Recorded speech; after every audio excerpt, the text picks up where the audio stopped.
So we're gonna go ahead and get started because we're on a tight time constraint, I should say. So we want to make sure we get out of here in time for our 4:30 public speak out. I just want to recognize our mayor. I thought I saw Superintendent-elect Larry Akers, Councilor Maria Perez, Councilor Catering Walsh, Councilor Brian Centinello, and Attorney Ken Shea. If I missed any, I see Councilor Mike Fenton. Okay. All right, we're just going to open it up. We know we have two agenda items on the agenda tonight. It's an order amending Code Chapter 27 and also an order amending Code Chapter 16. And I'll go back to the first one, Article 5, 27, 26. And then the second item is Section 16 through 66. So I'll just I'll yield my floor to the mayor. It's a great city. Thank you. Thank you. Thank you, Chairman, Coach. I appreciate that. And good luck in the state tournament. Did a hell of a job with the Dunbar boys. I know Huzik just nipped you at the end for the Western Mass title, but let's see what happened in the States. I want to thank Chairman LeVar Click Bruce. I want to thank City Council President Mike Fenton. And I also want to thank State Representative Bud Williams, who will shepherd this through the legislature. I also want to thank all the City Council members, first of all, for unanimously passing the home rule legislation at first step on the second order. I'm joined here by Deputy Chief Larry Akers and City Solicitor Judge John Payne, and of course, Police Superintendent Cheryl Clapper. There are other supporters that are in the other room. And as you know, that the Deputy Chief Akers, the appointment that I made has been universally praised, including with DOJ. The retirement question, which was brought up, I believe, Monday night, as we stated before, and we're correct, was clarified. So for the record, this is coming from Susanna Baltasar, our retirement director. After reviewing the home rule petition and confirming with Parawak and our board attorney, Lawrence Akers would continue to contribute to the Springfield retirement system after the age of 65. His retirement allowance was based on his age, length of service, and average salary at the highest 3 consecutive years, which is normally the last 3 years of employment as the member of the Springfield retirement system. So hopefully that clarifies once again to the City Council. I'd also like to point out predecessors to Deputy Chief Akers, Flynn, Fitchett, Barbieri, Clapper, and now with the first top cop, which would be first black top cop, would not have the same authority nor governing powers to run and command the department. Now, there was a question here, a post that was made, I believe, by State Representative Carlos Gonzalez on the old police commission, which is a false narrative. What we have now currently takes the politics out of the police department when it comes to hiring. And I think Deputy Chief Akers will comment on that. When I took office some 16 years ago, I had many minority officers come to see me and saying, Don, we don't even bother taking the exam because it was the old days. It's not what you knew, it's who you knew to move up. So I said, take it. You're going to get a fair look and a fair shot. Facts are facts. Proof's in the pudding. We are above parity. We are the most diverse police department in the state, if not New England. That goes from the top all the way down. Castro Beecher has been removed by a higher authority. In contractual negotiations, I've negotiated residency. Our police department reflects our community demographics of our community. Judge Payne is here to speak about the consent agreement. Very narrow decision. DOJ, this deals specifically with discipline, which we have formed. You wanted the independent board, you have that. They have the final say in any type of discipline. And you always also have the backup of the post commission on the state. So they handle any and all discipline aspects. They have the final say. They have the final call on that independent 5-member board. Hiring is always ruled and governed by civil service list. Period. Now, DOJ again was very, very happy with the appointment. The Board of Police Commissioners manual is done. Academy, our next academy coming out, 25. Can you, counselors want to give me a number of how many you think are minority out of that 25? 15? Anybody else? What's the total class? 25. 25 out of 25?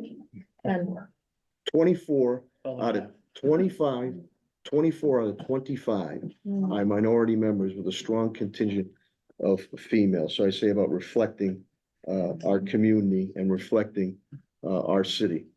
So that's what I wanted to put forth right off the bat to clarify some false narratives that are out there. And I understand, I also want to thank Chairman LeVar Cliff Bruce and City Councilor Marlo Brown also got, working together. That amendment might come across pertaining to a sunset clause, which I'm more than happy to entertain or to say yes to.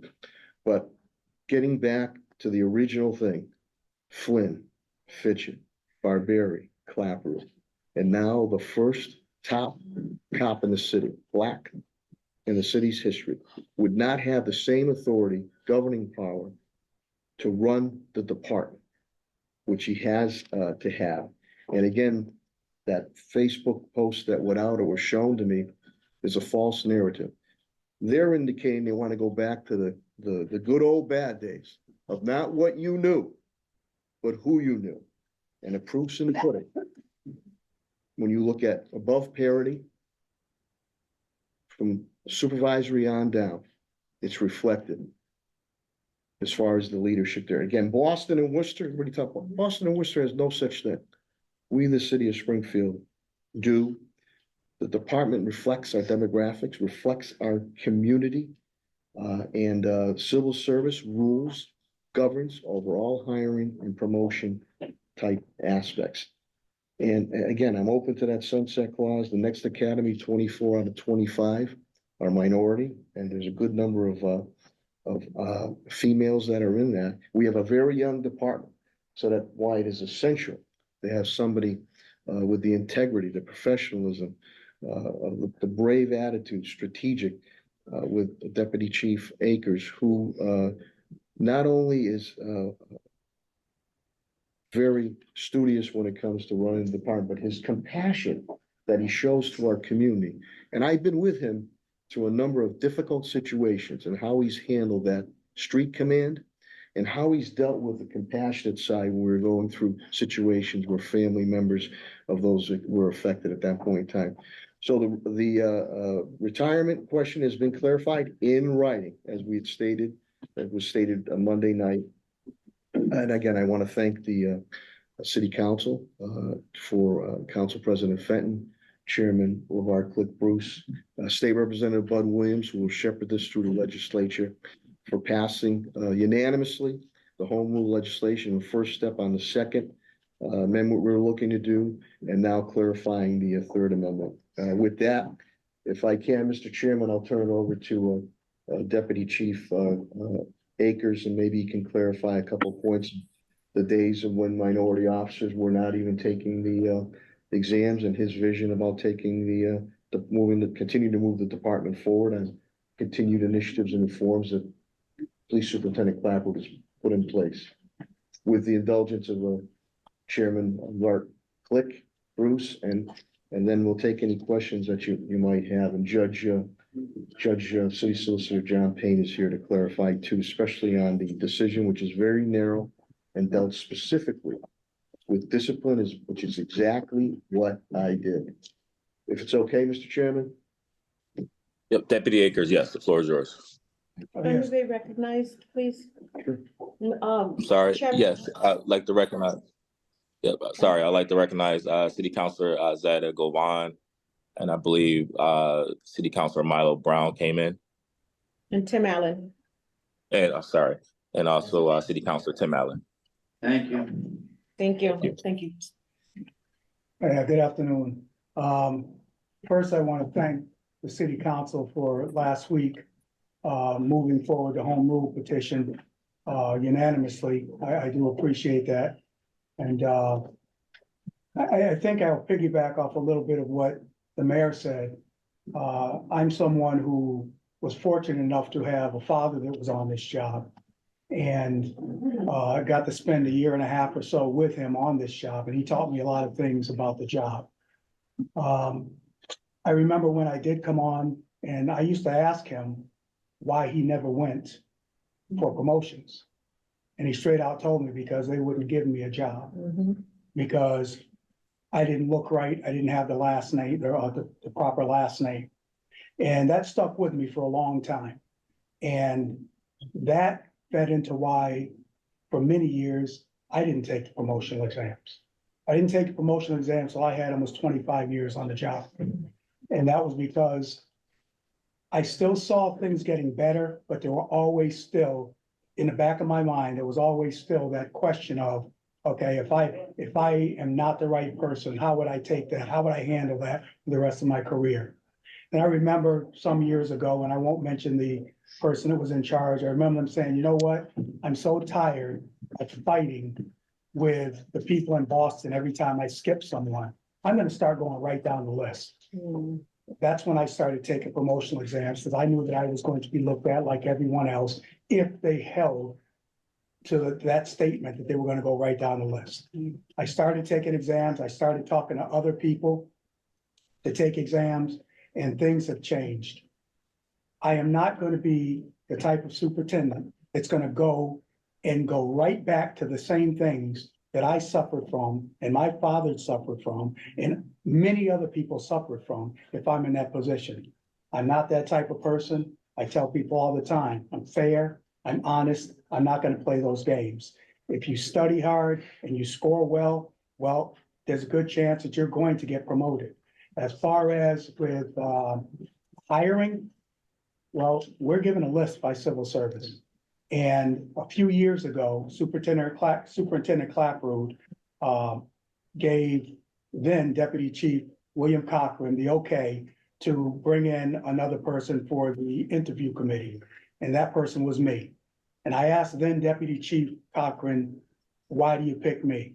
And he said, we need a different look in the room. And that's what I was. I was somebody that could walk in. I wasn't the same old type person that sits there and listens to people who come in from minority communities and people that don't have the correct last names. And I was able to sit on that board, and I was able to say to people, listen, that was me when I was a kid. You cannot eliminate this person because of what they did when they were 16 and 17 years old. That was me. I didn't grow up as a police officer. I grew up as a son of a police officer and still went out there and got in trouble like everyone else. And I had to work my way to get myself on track to make sure that I could qualify for this job. So three academies, I was on the hiring committee. 2 as a captain, and this last academy that entered, I was the deputy chief in charge of it. And as the mayor said, he said 25 people, 24, it was actually 30 people, and 29 were minority, okay? And many females. I think it's the most females we've ever had, okay? And that was because we sat there and we did it fairly. We took everyone, and yes, there were people that were eliminated, had nothing to do with the color of their skin, their age, the neighborhood they lived in, didn't have anything to do with it. It was because of fairness. And that's what I stand for, is fairness. And that's the way I'll run this police department. It doesn't make a difference what you look like, what race you are, what social status you hold. That is what I'll do. I'll run this police department fair and honestly. And I can understand people's concerns about the past, but I'm not the past, I'm the present. And this is what I'm looking at right now, is where we can take this department from this point and move it forward in a positive direction to where everyone feels that they can get the answers, that they're respected, that they're treated with professionalism. And that includes through hiring, that includes through promotion. And I will let the Board of Police Commissioners deal with the discipline. That's the way it is. That's more or less all I have to say. You can have confidence in me that I'm gonna do this the proper way. And I'm not gonna look at what happened decades ago. We're in 2024. That's what I look at. what happens from this point forward. And I'm not trying to pull the wool over anyone's eyes. I am who I am. And there's some things that you may see down the road that you may not like that much. But as it stands right now, I think that I'm a good person to run this department. I feel that I should have every part of authority every chief, commissioner, and superintendent has had before me. And I'm not just gonna take it and do anything with it. I'm gonna do it the proper way. I'm gonna do it the way it's supposed to be done. And that's what I have to say on that. And thank you for the time. And thank you, Councilor Barclay, for giving me that moment. Thank you, Mr. Chairman. Well, if you have, councilors have any questions, we'll We'll open the floor up. Thank you, Deputy Chief Akers. We'll open the floor up for those that may have some questions. I got I have a question, statement, question, if it's okay, Mr. Chair. Yes, the floor is yours. Councilor Brown. Thank you, Mr. Chair. I wasn't able to attend that last meeting because there was death in my family. I'm sorry. I didn't Okay, know so that. usually, I'm a family guy. Sorry. This is something near and dear to me because I'm a cop's kid. I grew up throughout the city. I remember living in Indian Orchard Projects with 4 kids. Cop salary really isn't that much. Light would flick on, roaches, or stepping on the roaches. But my father was an honest guy. He worked hard.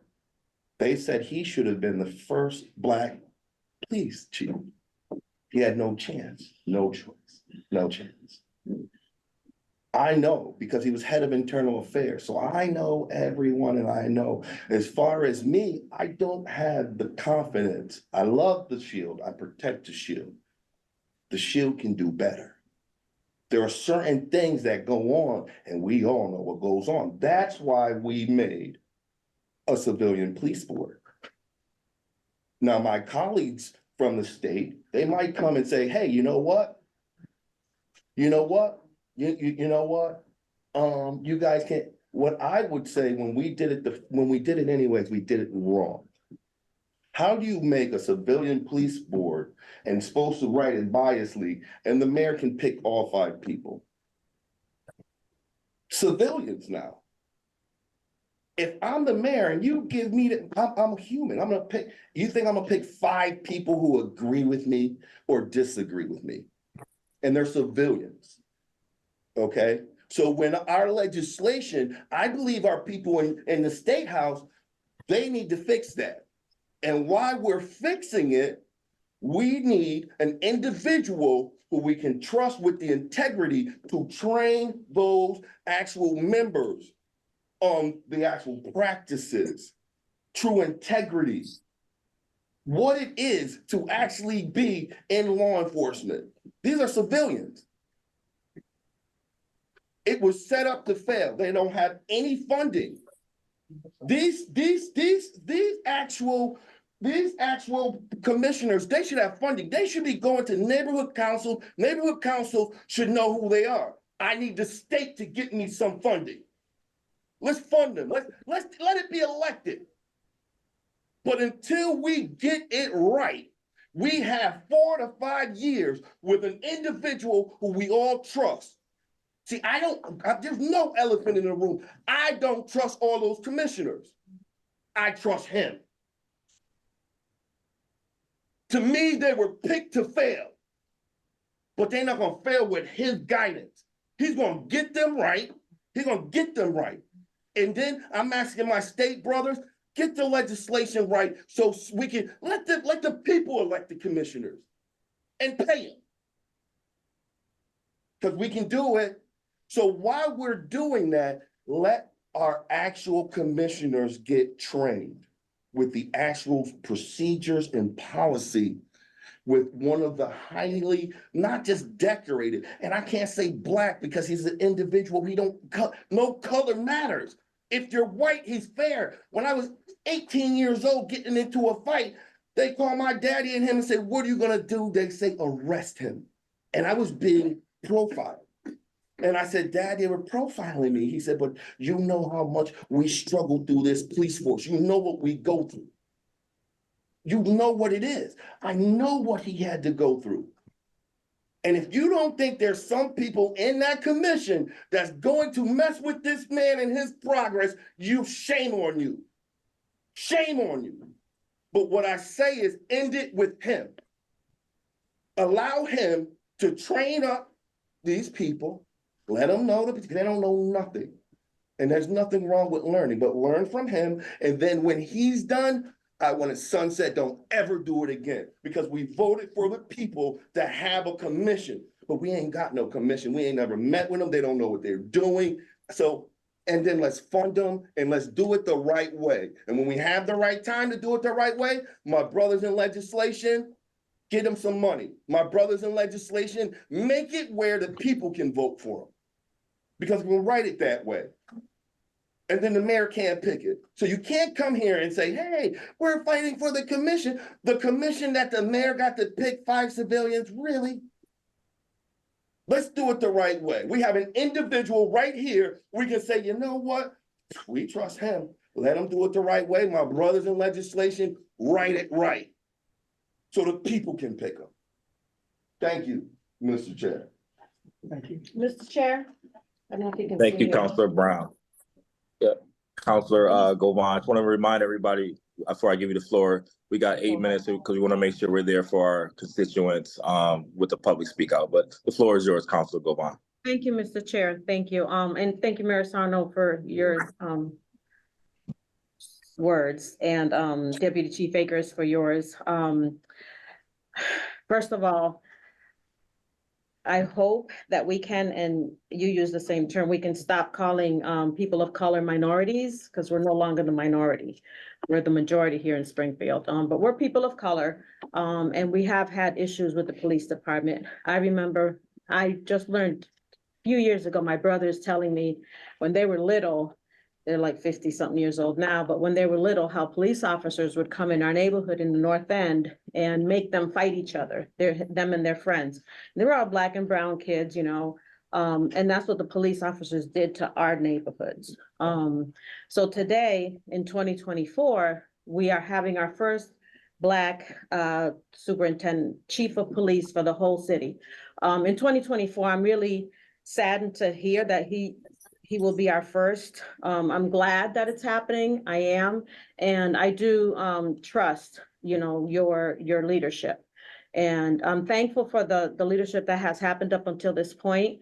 About the academy class, those 30 that are in there, did they graduate or they're in the class? April 18th. April. They graduate, Yeah. okay. I'm just afraid to see how many of them graduate, but we'll talk about that It's on looking April good. 18th. It They is. did really good on Okay. academic tests. Good, good. Because I do have some issues with the academy, because I've heard some complaints, but today's not that day to do that.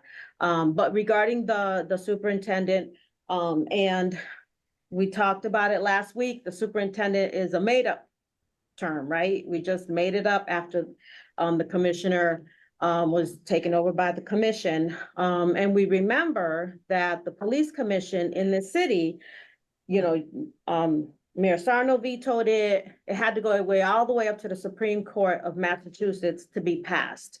So for some reason, they did not want that police commission the way it was written, right? And then when the police commission had to be instated, a superintendent was created. So which went against what the police commission does, right? Because the City of Springfield's police department should have a chief. He should be the chief over all the city. That's what historically has been. And that's the way I see it, right? So we should have our first Black police chief, and hopefully he won't be the last. And that's my concern too, right, Councilor Brown, is that we have Deputy Chief Akers, now Superintendent Akers, which should be Chief Akers, for 5 years, Yeah. right? And what will happen after 5 years? Oh, we had a Black one. Okay, so now let's go back to the way we usually do things. That's my fear, right? Because you won't be there forever, and it'll only be 5 years.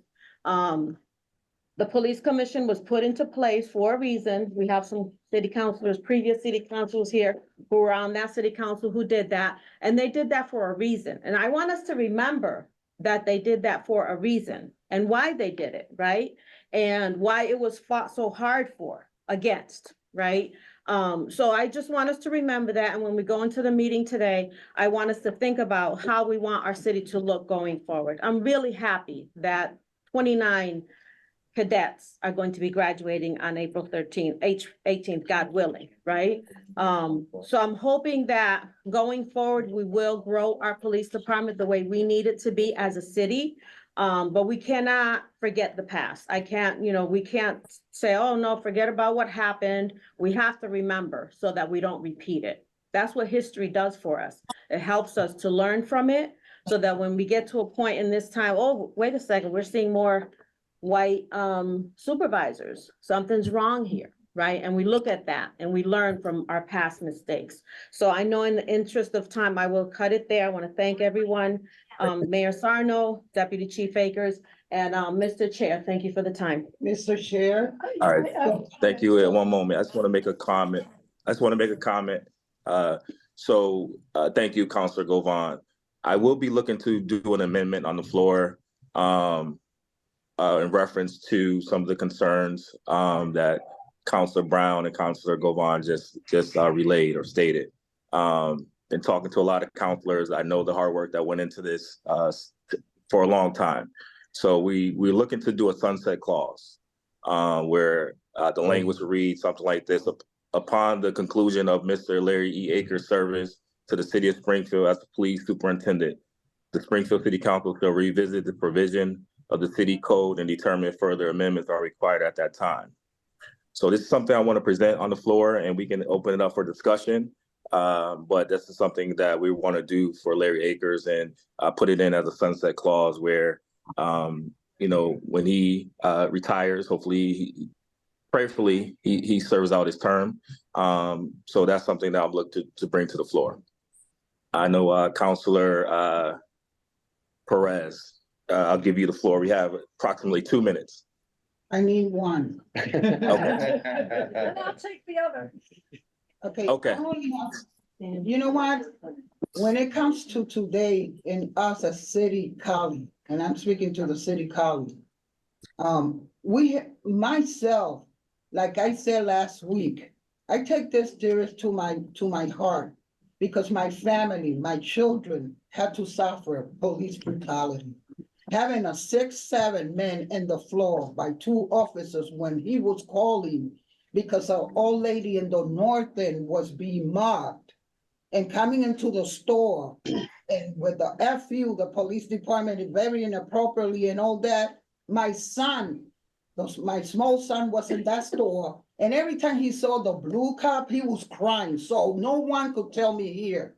So you know what? The community has worked hard to have today a person that represents the demographic, and I said it last week, and I said, but we cannot get in class of politics only. We have to have the community. And I remember that I was one of the advocates that we call it the community police board. And I knew I visioned that this was gonna happen. We have to do it right, but we cannot sacrifice a person that's coming in when we didn't sacrifice the ones that were before. Thank you so much. Thank you, Councilor Perez. Councilor Walsh, sorry. Well, I'm gonna end the meeting by saying I think Deputy Chief Akers is a wonderful appointment. And I'm sorry for what you went through in the past, but I think the timing of your appointment in 2024 is what the city needs. And I hope you'll get all the tools you need. Thank you both. Thank you. All right, thank you so much. So we're going to conclude at this time because we have public speak out and I got to head over to City Hall. So I thank you for your time and looking forward to discussion on the floor. All right, thank you.